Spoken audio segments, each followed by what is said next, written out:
we could proceed now with the second week, which also has some of the elements of our, what I call pattern of the second week. And within the pattern, we have lots of novelties. So let me proceed with our Tuesday program.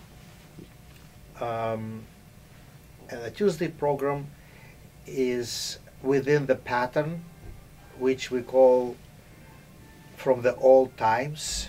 It's a music from Baroque and classical era. And this program will be performed by approximately half of our orchestra, and the other half will have a couple of days off. And so the whole sonority of this program will be much more classical or chamber-like. And Stephen will lead this program again, first as a soloist in a harpsichord concerto.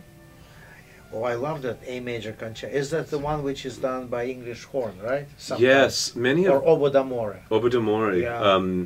Many of Bach's harpsichord concerti exist in multiple forms. Right. And some of them have even been reconstructed when the scholars have surmised that the concerto would have existed.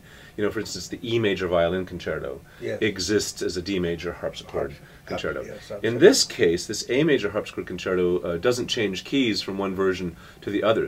In fact, I think the string parts are identical. Mm-hmm. And it's a concerto that's played by oboe d'amore players or by harpsichordists. And it's a three-movement concerto with a beautiful sort of singing opening allegro movement, and then F-sharp minor Siciliana, a beautiful second movement in the Italianate manner, and a kind of rollicking last movement. Lots of fun. It's not a long concerto. It'll serve as an overture to our concert. Yeah, but it is a jewel, absolute jewel. It is a jewel, and I think it will set the stage for this annual From the Old Times concert. And it will actually follow in the direct key relationship into the Fifth Violin Concerto of Mozart. Now we're going to introduce another finalist, another candidate for our concertmaster position.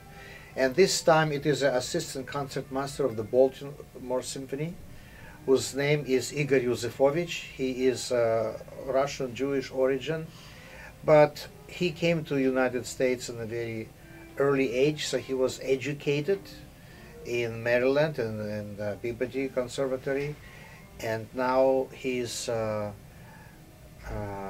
already established himself as one of the very, very good leaders in major symphony orchestra as Baltimore. He plays a lot of chamber music, and he also is a concertmaster of smaller orchestra not far away from Baltimore called Lancaster Symphony. Therefore, we're looking forward to visit with him, to feature him, and his solo appearance will be in the Mozart's Fifth Violin Concerto, subtitled Turkish. Yes, and it will be a great way for us to meet him musically in this concerto. And the Turkish element, of course, plays into a lot of music from the late 18th century because of the conquest of the Ottoman Empire, of the Habsburg Empire, and the encounter of these cultures. And you know, a lot of cultural, when these sorts of interactions happen or conflicts happen, there is a lot of cultural exchange, and things ranging from coffee to the sound of Janissary bands were left and made a big imprint on Viennese society.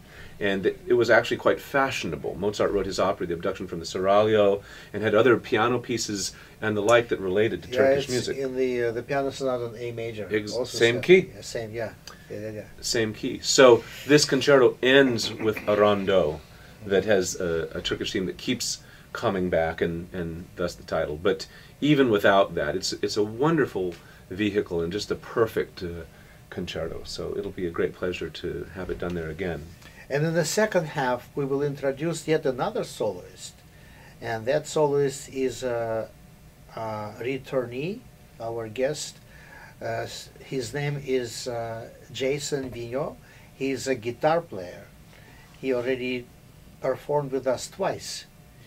So this is his third visit, and he will be playing very interesting concerto, which is not written by a Baroque composer, but certainly in the old neoclassical style, and it was written by Mario Castelnuovo Tedesco, who was one of those implants from Europe into California just prior like to Schoenberg and many Stravinsky, lots of others who went there. Right. So he represents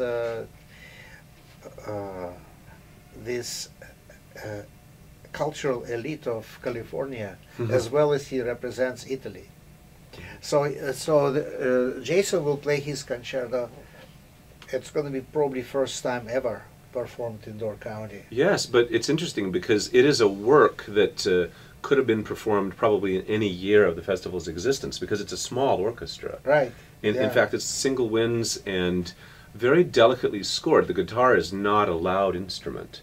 No. And it's very intelligently scored. And also, you mentioned the word jewel for the first piece on the program, the A major harpsichord concerto. This also has a very jewel-like character. It has lovely themes, it really sparkles, and it's so nicely scored. It'll be a pleasure. And the last work on the concert is the Schubert Symphony No. 5.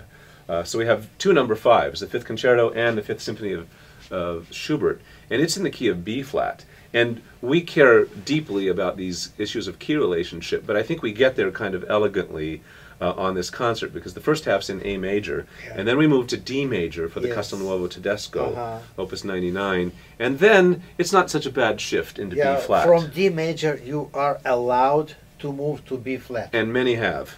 Yes. And we will. Right. Yeah. But the Schubert Fifth Symphony, actually the first thing that comes to my mind isn't the instrumental quality, it's the vocal quality, which of course, so natural with Schubert, yes. you know, one of the great song composers of all time. I was just reading to some of my students, singing students, this morning from Quantz, who was an instrumentalist, of course, the Baroque flautist. But he was commenting that instrumentalists should strive to perform cantabile lines as singers sing them. And right there with the opening theme of that symphony, let alone the beautiful second movement, but just the opening theme is so vocal in its character. I'm really excited about doing this piece. I'd like to give you just one more piece of statistics. This symphony was part of the very first season of the Peninsula Music Festival.